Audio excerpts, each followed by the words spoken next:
ഈ വർഷത്തെ രണ്ടാം ഘട്ടം കക്കിരി കൃഷിയാണ്. കക്കിരി നടുന്നത് 2 പരുവത്തിലാണ് ഏറ്റവും നല്ലത്. 7 ദിവസം മുന്നേ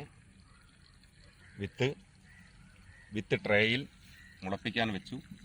മുളപ്പിച്ച വിത്ത് വേരോടുകൂടി മണ്ണിലേക്ക് ഇറക്കി വെക്കുന്നു.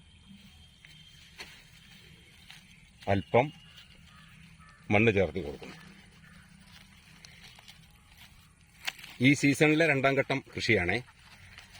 വർഷം പറയുന്ന സമയത്ത് 2026 മാർച്ചിലാണ്. 2025 അവസാനമാണ് ഈ സീസണിലെ ആദ്യത്തെ കക്കിരി കൃഷി ചെയ്തത്. കക്കിരിക്ക് പെട്ടെന്ന് തന്നെ പ്രാണി വരും, നല്ല ചൂടുകാലമായതുകൊണ്ട്. അതുകൊണ്ട് നട്ടതിന് ശേഷം ഇതുപോലെ വള്ളി വീശുന്നത് വരെ, വള്ളിയാവുന്നത് വരെ വല വെച്ചു കൊടുക്കുന്നു. നനയ്ക്കാൻ ഡ്രിപ്പ് ഇറിഗേഷനാണ്, വളരെ സൗകര്യമാണ്.